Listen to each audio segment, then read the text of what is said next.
From the #1 best-selling author of Life Rescripted, you're now tuning in to the Year of Purpose podcast.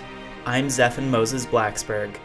Today, I'm joined by Sarah and Samantha, who are authors, life coaches, public speakers, and co-founders of Never Be Average. They spent a decade climbing the corporate ladder, following the path of security, safety, and society's definition of what it takes to have quote-unquote made it. They found immense success through their passion for the personal development of others and their own drive to be the best. During that time, they also faced real-life challenges that include marriage, divorce, unhealthy friendships, being held at gunpoint, losing a career, infidelity, and betrayal. What they have learned is that life is always going to happen. What makes the difference is how you respond. They left the comfort of their corporate careers to found Never Be Average and help women unleash the power within themselves. Thanks so much for being here, Sarah and Samantha. Thank you.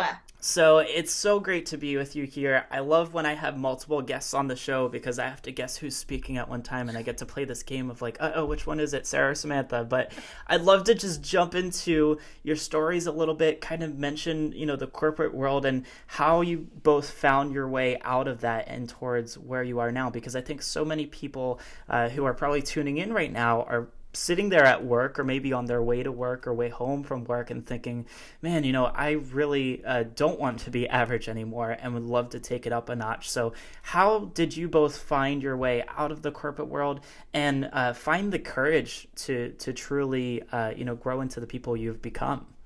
Yeah, absolutely. It definitely was not an easy process. And, when I look back over the last 10 years when we were climbing the corporate ladder, majority of the time we were extremely happy. I mean, we promoted a lot. We invested in our people. We saw results. We made great money. And for both of us in that decade, we thought, this is great. We're just going to keep doing this and we're going to climb the ladder and we're going to retire at a certain age and we're going to go down the path that everyone goes down. And it seemed very easy. But then, life kind of happened. And that's where in the things that we talk about with marriage and divorce and being held at gunpoint. And, in that process, we jumped different corporate jobs from losing a career. And when those things happened, we still found the passion for our jobs, but our own true self started to change. And so what happened was we about 2 years ago, as a hobby, we just started writing advice columns for women on our own website that we designed, just to kind of fuel some inspiration and some creativity. And what happened was we completely found this fire-burning passion. We call it like an itch you can't scratch. And what happened was when we would go to our corporate jobs, we felt like we were put into a box and we kind of had to become a version of what somebody else wanted instead of the version that we were becoming. And in our corporate jobs, what led to immense success was our ability to lead and develop people. And it became more of a personal growth, seeing others grow. And so when we kind of put our hobby and our strengths together, and then we found this passion, it became something that we couldn't stop. And so at that point, we founded Never Be Average and it took off. We started seeing us in different countries, and today we're in over 90 countries. And then the brand just started to evolve and we were touching people around the world. And at that point, it became pretty much a second full-time job. And we decided, you know what? This is our calling. Let's take the leap of faith and let's see where this crazy adventure takes us.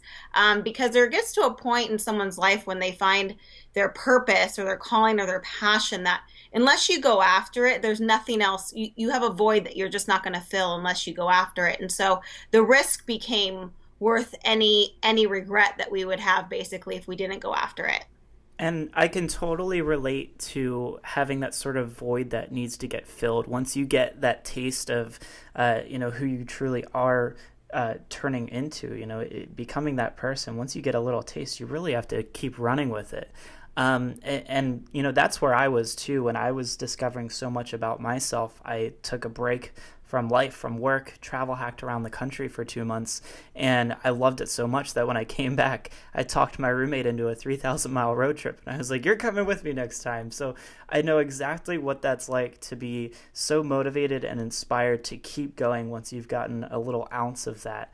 And you both have an interesting story because you didn't necessarily leave the corporate world because you were dissatisfied. It was more of that you found something that really struck a chord with you, and you really just wanted to run with it and see where it could go. So how did you build up that courage to leave something that was so comfortable, that was working for you in a sense?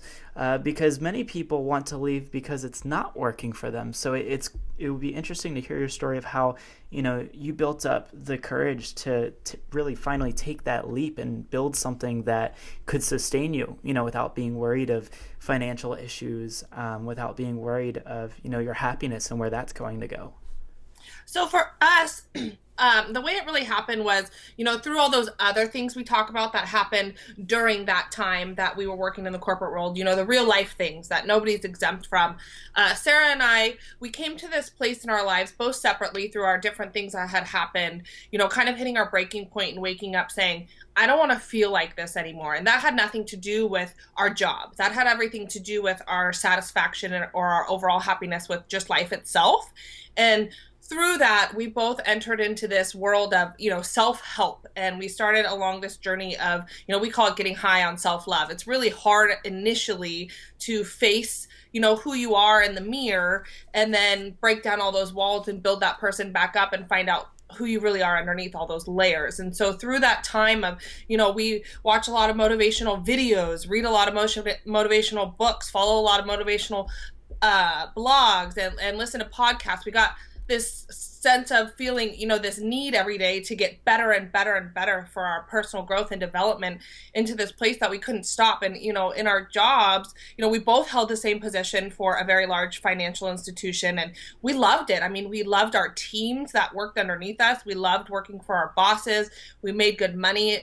Before we left our jobs is actually going to be both of our best performing years yet. So we were going to have our biggest bonuses. And, it got to this point where we were building this personal growth passion along with doing the website for women, which helped it even more. And we were seeing the result of what we were preaching, essentially, because we were implementing it into our own daily lives. And it was just this moment of, oh my gosh, like, women need this. They need this help through the things that are happening when they're not at work, or, the things that are happening when they are at work, the things that are happening behind closed doors, the things that hold people back from living their purposeful life.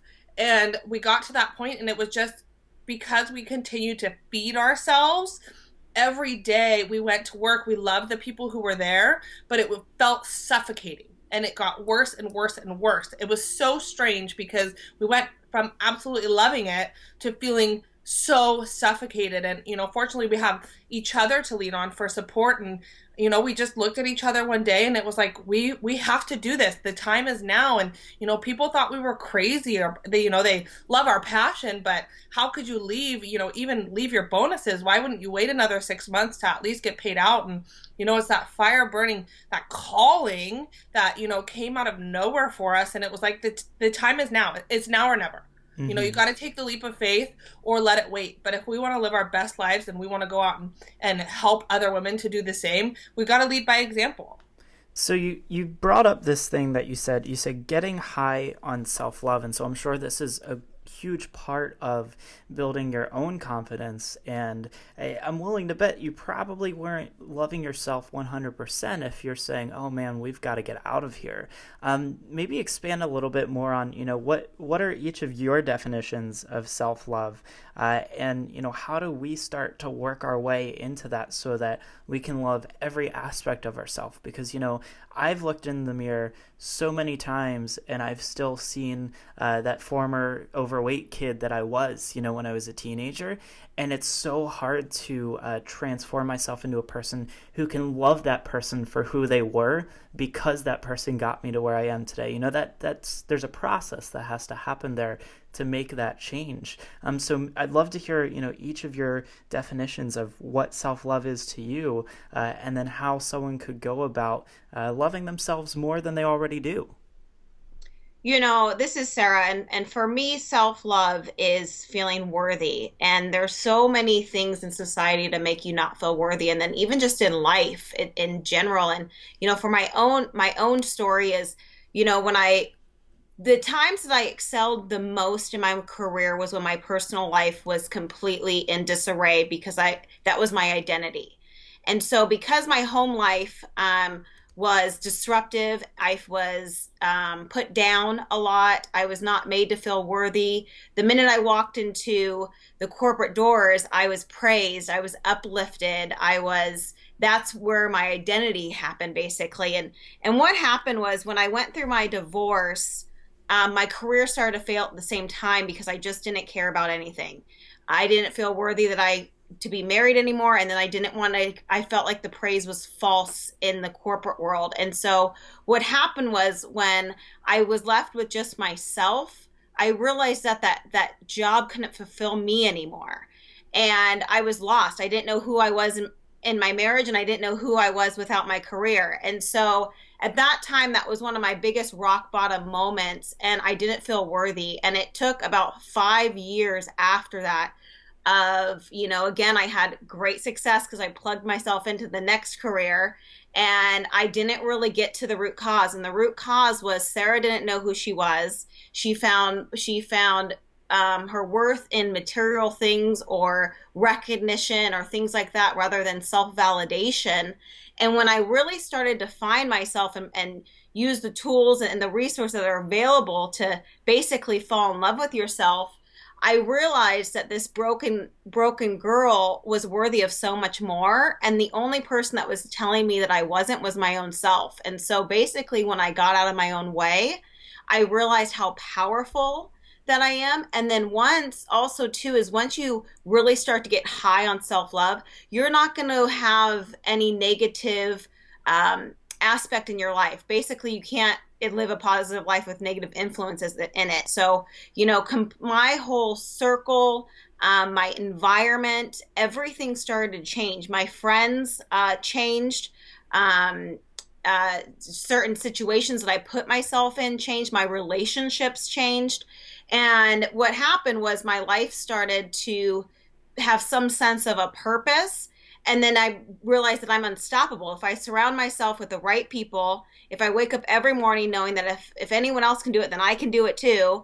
And then if I have the right support system, that's really where the self-love is. I love myself so much that I'm not going to allow anything that doesn't make me happy, whether it be a relationship, a career, a habit, an addiction, whatever it is. I'm not going to allow anything that doesn't make me unhappy, because I realize what happiness is now. So why is it such a scary thing for people to, you mentioned, diving into figuring out who you are, and how it took a little while because you had jumped to a different job. And, obviously that didn't change things. And I've heard from many people who just think, oh, if I just move halfway around the world, it fixes everything, when really the problem is right here, between our own ears. Is that a scary thing to dive into? And how can you, overcome the fear of jumping into really sitting there with that person? Absolutely. Samantha and I discuss a lot about, you kind of mourn the old person, the old version of you. I mean, when you completely change your life, it's like any life-changing event that you go through, you become a different person. So you kind of got to mourn those insecurities, or that thought process, or things like that. And so that's like the biggest piece is, once you can get past that, though, you're never going to feel that way again. And we wrote a book called So What Now? And that's very much, you go to these women's conferences, or you go to a retreat or a seminar or something like that, and you feel so motivated, and you're like, yes, I want change. And then you leave and you go back to your normal environment, and you say, well, so what now? Like, what do I do? And we really talk about, understanding your weaknesses, getting honest with yourself, being vulnerable, and it's a big step, but once you take it, then you really understand your boundaries and you understand what's your trigger points, and then you're basically out of your own way. And so it can be scary, but it's not as difficult as it seems. Absolutely. And I think part of it too is giving yourself permission to explore that area. Oftentimes we think that it's not okay to do that because of how others have treated us. I know you guys have both gone through unique circumstances where it might seem as a point of weakness or really just not okay to dive into that area, whether that be through, marriage, divorce, unhealthy relationships with people. I'm sure a lot of that has a big impact on whether or not you can quickly make that decision and jump into, almost like jump into the passenger seat next to that person and say, hey, where are you driving? I think it's a lot of that. It's also the world we live in. The society we live in sets up such high expectations for, what it is like to live the perfect life. And even through social media, it puts a lot of pressure on us to, live what everybody else's life looks like. And, for me, my story and what I struggled with was being a pleaser for everyone. I made all the right decisions to set myself up for success in the future. I'm always the logical person, and I always put everybody else first, and that's what you're told is the right thing to do. That makes a good person. And once I had gone through enough in my life where it was overwhelming, I was in my first year of marriage. I had gotten a promotion at work, and I was newly responsible for more people who needed me. And then my sister was going through some real struggles. Our family was struggling, and I got to this boiling point where I realized, oh my gosh, Samantha has needs too, and I can't handle everybody else's needs anymore. And that's when my self-love and self-help journey started. And I learned that, for me, self-love is diving into that, breaking down all those walls and learning, what are Samantha's needs and desires. And I think it's really hard, like you say, with other people, especially being a pleaser, is, once you start to dive into that and you start to set healthy boundaries and expectations around the people who are in your lives, whether it's, your parents, your significant other, your friends, your coworkers, people are used to you being a certain way, and they're not going to like it at first. And it's really difficult. And I think that's for anybody going through the self-help or self-love journey, is just getting to a place where it doesn't matter. It doesn't matter what other people think. You can appreciate their opinion respectively. But we always talk about this, one of the best pieces of advice we ever got, and, this goes to leaving our corporate job to pursue our passion, was if somebody's not trying to do what you're doing, or if somebody's not trying to live the life you're trying to live, then their opinion doesn't matter. You can hear them out respectively, but at the end of the day, they can't tell you what's best for you. So I think it's getting to that place where you accept that other people don't know how to live your life best for you. So if somebody gets frustrated or somebody gets upset with you or you're struggling, like, those are their feelings and they're not your feelings. And I think the biggest part of self-love is understanding that you have to choose yourself first. And the reality of choosing yourself first is it's not selfish, it's selfless. Because when you choose yourself first, then everybody else gets the best part of you. I couldn't agree any more than that. I mean, I've definitely been someone who always wants to help others and work with others. And I've gotten to those points of burnout where it's like everyone's asking so many things of me and I'm not asking anything of myself anymore. So I'm curious, do you have any practices that you're putting into place, whether it's throughout your day or throughout your week, so that you can create that space for yourself to, whether it's have silence alone or to just eat that lunch that you really wanted instead of what's in the fridge, going out, taking care of yourself. Do you have things that you've set in place, whether it's through the day or the week, that allow you to really take care of yourself and hone in on, just me time? I have a lot of best practices now, but I would say for somebody who's struggling with it initially is you need more help than just little things you do throughout the day, because there's that real struggle with guilt, and your mind can really control you. And Sarah and I say a lot of times, like, the only thing that happens is we get in our own way. Nobody else is in our way. We get in our own way. So for me, starting that journey, you know, I read the book Boundaries by Henry Cloud and John Townsend, and that really helped me. You know, I sought therapy for it, and I continued to read self-help books and motivational things to get to a place where I understood why it was so important to choose myself first. I think that's the first step. And then after that, there's just non-negotiables. So, you know, you take it slow, and it's not a victimized thing. And when you learn to set healthy boundaries, you know, it's something that takes time. And so, you know, we talk about this in our book a lot too, about setting healthy boundaries. And I think that's the first start. And then once you have done that, you've found your voice. So, you know, each day you're going to now understand the difference between saying yes because you feel like you have to do it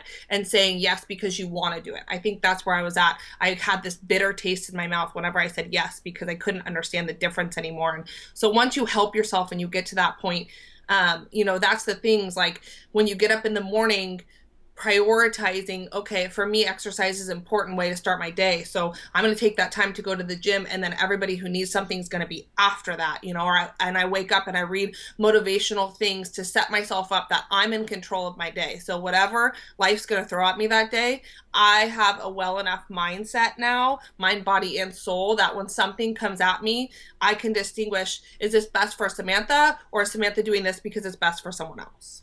Yeah, absolutely. I mean, I know what it's like to be in that position where you really have to question, you know, is this something I should do? And it can be a scary thing to say no to people, especially if it's people that you love or you really care about. That can be really, really tough. Let's fast forward a little bit. Let's talk about Never Be Average. Let's share a little bit about So What Now? You know, where are you now that you have both made these huge changes in your lifestyle, in your careers, and in business? You know, what does life look like for you? And, you know, if you could go back, would you change anything or tell your younger self anything that you know now? Okay, so there's multiple different answers in this. Where we're at right now is we have our hands in so many pots. So Never Be Average is a brand. So our website, you know, we have a lot of blog on there. Those are our advice columns. And then we also, you know, we have our book. We also do speaking. We just finished speaking at a handful of high schools last month. And then, you know, our biggest thing is our coaching, our life coaching, and then we write for other publications that helps draw a lot of traffic to our website, which again then leads to coaching clients and people that want us to speak and book sales and things like that. But if we were to go back and tell our younger selves, one, we would definitely still take the leap of faith, 100%. And then, but two is you can be so overwhelmed with information, and it seems so big and so like far stretched basically. And so you have one basically goal that you want to do. Let's even just say build a website. And if you go and Google basically build a website, or on YouTube, you're going to get 50 million different ways to build the website. So my advice would be start small and make sure your goals are really celebrate those small victories and don't get so caught up in the big picture, because you'll eventually get there. I mean, when we took the leap of faith, we literally just had a website. We didn't have any coaching. We didn't have a demo video for speaking. We didn't have all those things. But if we focused on the end result of having those things, we would have gotten lost. And so what happened was, by taking time, we were able to slowly let the brand evolve the way that it's supposed to. You know, everyone, when they find their passion and their purpose, you got to really find out what it's designed for you. And sometimes we get so caught up, and we've done this too, in what everyone else is doing, basically your competition, I guess you could say, when really you have to understand that there's no competition at all, because everyone's designed specifically for a specific purpose, and it's different. It may be in the same genre of what other people are doing, but it's still specifically designed for you. And I think that took us a minute to really understand that Never Be Average started because we started it. It didn't start because we saw what somebody else is doing and we wanted to do it. And so the biggest advice that I would have given us then, that we've now we now understand now, and still it's still sometimes challenging, is really get back to the core of why you started and what your brand is and why it's different than everyone else's, basically. I think that's excellent. Really diving into the core of who you are and what you really desire is going to lead to the breakthrough that you really need to get to where you want to go. That's something I've experienced over and over again. I think that it's so important to jump back to basics. I mean, I remember back when, oh wow, this is something I don't think I've ever admitted on the podcast, but I used to be a bowler. I would go bowling and I would compete on a fairly high level. And one of the things that my coaches always said that, when I get frustrated, had a bad game, was go back to basics. And it's crazy how simple it is, but how effective it is. When you go back to the basics and go back to your core, it's amazing what happens and what comes out on the other side. Yes. Absolutely. Yeah. Well, this has been an excellent conversation. I know that we could go on so many different stories, but I'd love to hear, maybe just real quick as we round things off here, being held at gunpoint, that's a very big deal. That can be almost a life-changing scenario in many cases.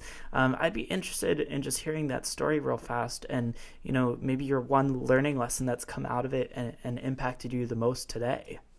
Yes, absolutely. This is Samantha, and it was actually my sophomore year in college. And, like I just said previously, I made all the right decisions in life to set myself up for success. I was the perfect child. I was the perfect friend.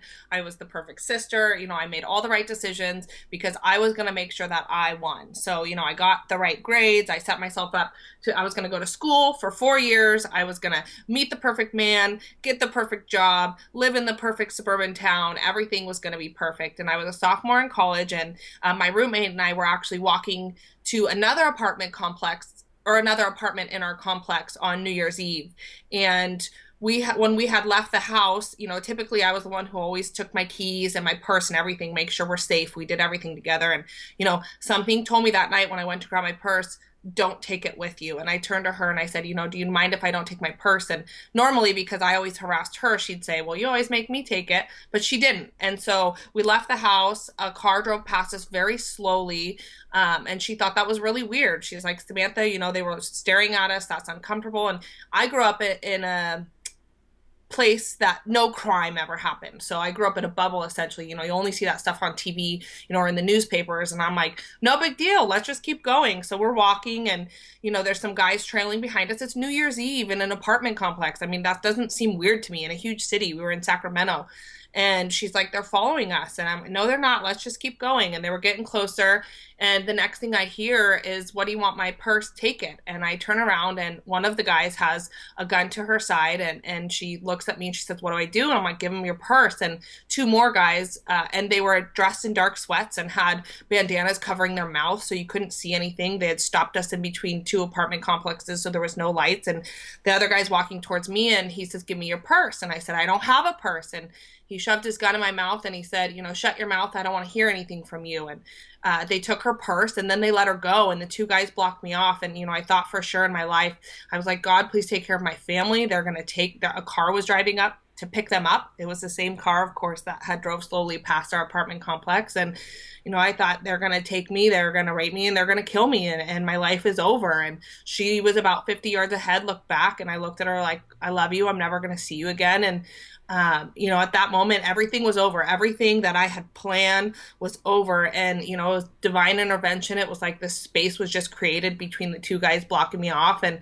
they didn't say anything. And I just started walking forward, and I was able to get out of there. And that night, I moved away. I couldn't stay there. And, my life was forever changed. I woke up the next morning and it was like, wait a second, I've always made all the right decisions. I've always done everything right. And why is this happening to me? I was, covered in sweat, having anxiety, and everything I had planned for myself was gone. And I think, for that was the time where I went through depression a little bit for a while and questioning. But then I woke up one morning and it was like, wait a second, these guys, do I let them take the rest of my life or do I move forward? And I decided that day that, I was going to take control back. And although I had everything planned, that maybe that wasn't the best plan for me. And I took a risk and I moved up from California to Washington to finish my schooling. And, here I am. So yeah, and I think this really goes to show that no matter the circumstances, you have control over not necessarily the circumstance, but the way you react to it.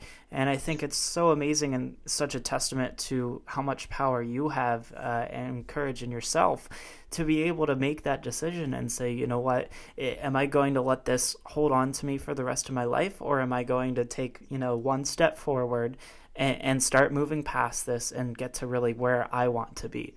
And I think that takes a lot of power and courage. And this has been such an amazing conversation here. I'd love to share with everyone, Sarah and Samantha, where can they find out more about your book? Where can they check out your website and learn more about your stories? Absolutely. So you can find everything on neverbeaverage.com. We have links to our book, and that's Amazon Kindle. We also have a ton of advice material, like over 90 on our blog section. And then our social media handles are on there too. So really neverbeaverage.com is where you can find us. We have our email there and we answer all emails that we get. But we love connecting with the community. We love helping people. And so you can just find us at neverbeaverage.com. Well, thanks so much for being here, Sarah and Samantha. Is there any sort of final words of wisdom or just last little tidbit that you want to leave the YOP audience with? I think it's exactly what you stand for. Make this your year of purpose. Take that leap of faith, whatever it is for you, even if it's just to start making small steps towards, living the life you were designed to live, which just means finding your happiness. And, don't waste any time. If you live every day for tomorrow, you're just going to have a bunch of empty yesterdays. So make this your year of purpose. Couldn't have said it better. Thanks so much for being here, and I can't wait to keep in touch with you guys. Awesome. Thank you. Thank you. Hey everyone, it's Zeph. Did you like this episode? Be sure to subscribe so that you can tune in next week and tell a friend about the show. If you want access to free training and exclusive interviews on success, happiness, lifestyle design, and adventure, visit me at yearofpurpose.com. Until next time, go out and let life surprise you so that you can live a life rescripted.